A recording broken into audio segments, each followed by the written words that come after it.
Сегодня в 11 часов утра в Грозном еще несколько десятков боевиков намерены сложить оружие и прекратить сопротивление в восточной части города.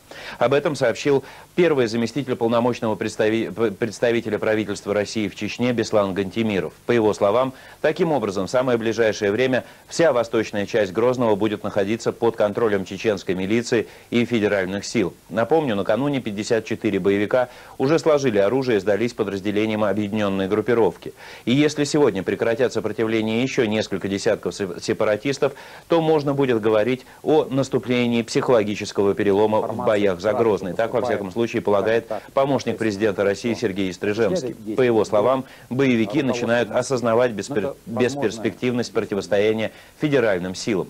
Впрочем, пока еще бои продолжаются, они по-прежнему носят ожесточенный характер. По последним данным, наиболее сложная ситуация по-прежнему складывается в районе площади Минутка, а также в Октябрьском и Ленинском районах Грозного. Как сообщил сегодня утром агентство ТАСС, подразделения объединенной группировки сегодня к утру сумели взять в Ленинском районе Грозного под полный контроль основные транспортные магистрали района. А в Октябрьском районе города федеральные силы продвинулись к центру в районе площади Минутка и овладели несколькими высотными зданиями. Это дает возможность вести огонь по боевикам с юго-восточной части площади.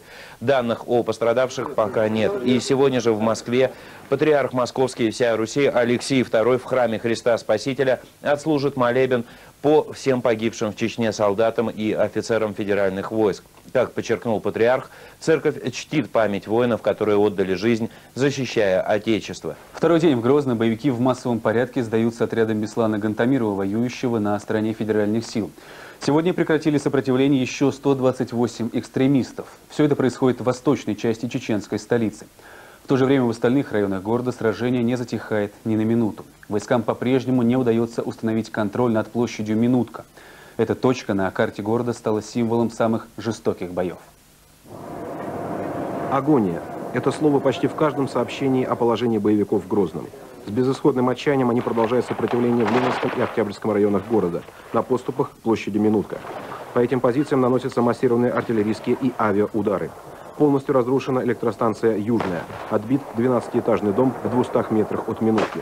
Группа экстремистов пыталась сегодня прорваться через грузинскую окраину Старая Сунша. Отряд был уничтожен огнем с вертолетов. Чувствуется, что на исходе боеприпасы и продовольствие. На многих линиях обороны новшества. Вперед бросают малообученных в военном отношении людей. Матерые боевики предпочитают не высовываться. Руководству вооруженными бандформированиями остается лишь отдавать невыполнимые, но лихо сформулированные приказы. Аслан Масхадов требует от своих сторонников обороняться по меньшей мере до конца февраля, а от российских военных освобождение 500 человек, якобы незаконно удерживаемых в комендатурах. В противном случае он грозится отдать распоряжение уничтожить комендатуры. Начальник штаба обороны Грозного, полевой командир Асламбек Исмаилов, уверяет, все, что творится сейчас в городе, часть стратегического замысла бандитов. Его суть – заманить в Грозный как можно больше российских войск и затем уничтожить их массированным ударом по внешнему кольцу блокады. Свое отношение к подобным призывам продемонстрировали сегодня еще 128 боевиков, сдавшихся в плен милиционерам Беслана Гантемирова в восточных 3 и 4 микрорайонах. Большинство из них раненые. Лишь человек 10 способны передвигаться самостоятельно. Тоже ранен? Да. Куда? Мышцы полностью разорвали. Рука? Да. Пуля попала. Это кто? Раненых на санитарных машинах увозят в госпиталь Урус-Мартана. Всех без исключения проверяют на предмет возможного участия в терактах, бандитизме и похищении людей. Если люди не замешаны на крови Буйнакска, Москвы, других преступлениях с уничтожением массы людей, то они будут после проверки выпущены и иметь соответствующие документы гражданина Чеченской Республики России. Мне кажется, что это наиболее приемлемый путь завершения боевых действий.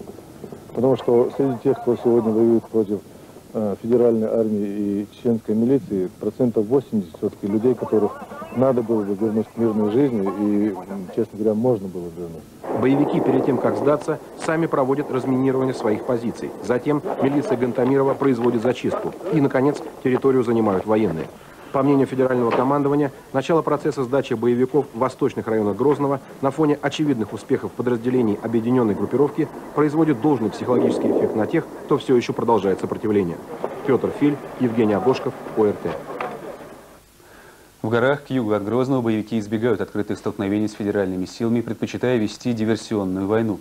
Впрочем, эту тактику с успехом применяют против экстремистов подразделения армейского спецназа.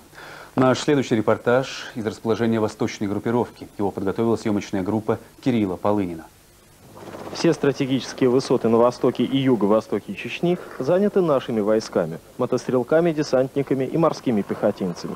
Боевики пока не пытались отбить хотя бы одну из них, хотя разведка то и дело доносит, что в некоторых районах гор они накапливают значительные силы.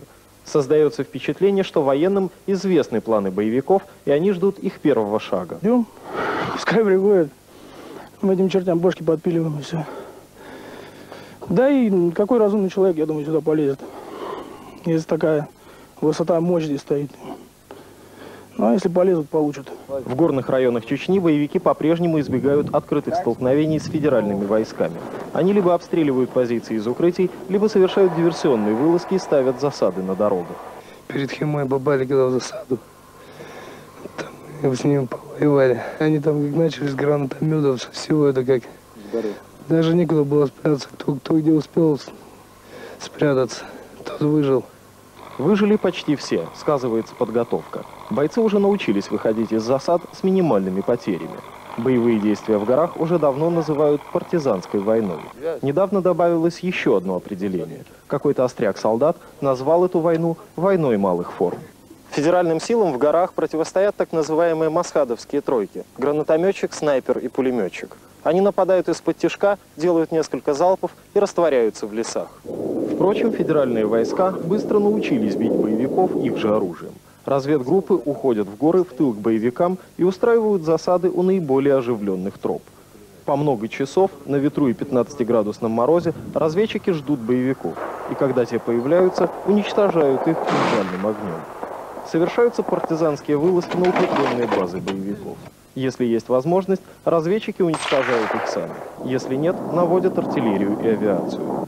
Со склонов гор, на которых стоят части федеральных войск, за передвижениями бандгрупп следят снайперы. В этом им очень на руку выпавший снег. Боевиков лишают возможности свободно двигаться. О планах на ближайшее время ничего не говорится, но по отдельным действиям военных можно судить о том, что части федеральных сил в горах уже готовы двинуться вперед. Строго по плану войска работают. Строго по плану, утвержденному командующим. Отклонений пока нет. Срывов выполнения задач тоже нет. Все разговоры о будущем наступлении в горах сводятся к одному. Оно начнется, скорее всего, после того, как будет взят Грозный. Кирилл Полынин, Юрий Гвоздь, Андрей Шпаков, ОРТ, Восточная группировка федеральных сил, Чечня. А в Москве в восстановленном храме Христа Спасителя сегодня прошла служба о здравии российских воинах, участвующих в операции в Чечне, и об упокоении погибших. Молебен проходил в Преображенской церкви храма Христа Спасителя. Присутствовали члены правительства, военачальники, известные политики, ученые и деятели культуры. Помолимся о живых воинах, помолимся о тех, кого нет среди живущих, и которые своим жертвенным подвигом показали свой равный подвиг служения Отечеству, служения нашему народу.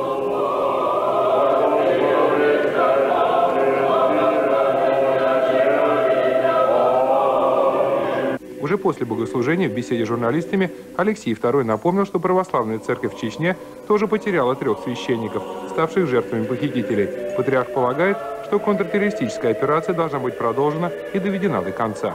Я убежден, что мы имеем дело с международным терроризмом, и нужно кончать, иначе у нас спокойной жизни не будет. Алексей II напомнил о видеокадрах, обошедших весь мир, на которых были головы 3 англичан, казненных чеченскими боевиками. По словам патриарха, сегодня нередко забывают и другую трагедию, которая произошла в Москве, Буйнакске и Волгодонске.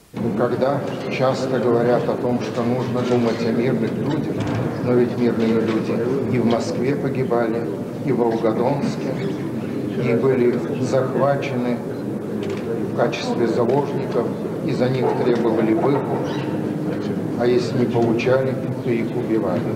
Патриарх вручил церковные награды группе государственных деятелей и военачальников. Анатолий Квашнин, начальник Генштаба Вооруженных сил, был удостоен ордена святого Даниила Московского, а его заместитель Валерий Манилов – ордена преподобного Сергия Радонежского. После службы в храме состоялась и презентация уникальной юбилейной книги «Приди и вишь. Свидетельство Бога на земле», выпущенной в честь 2000-летия Рождества Христова. Это первая православная книга, в которой дается наиболее полное описание мировых христианских святынь. Подарочные экземпляры книги были переданы всем российским экс-премьерам, первому президенту России Борису Ельцину и нынешнему главе государства Владимиру Путину. Андрей Батурин, Алексей Фокин, Лев Брусенцов, ОРТ, Москва.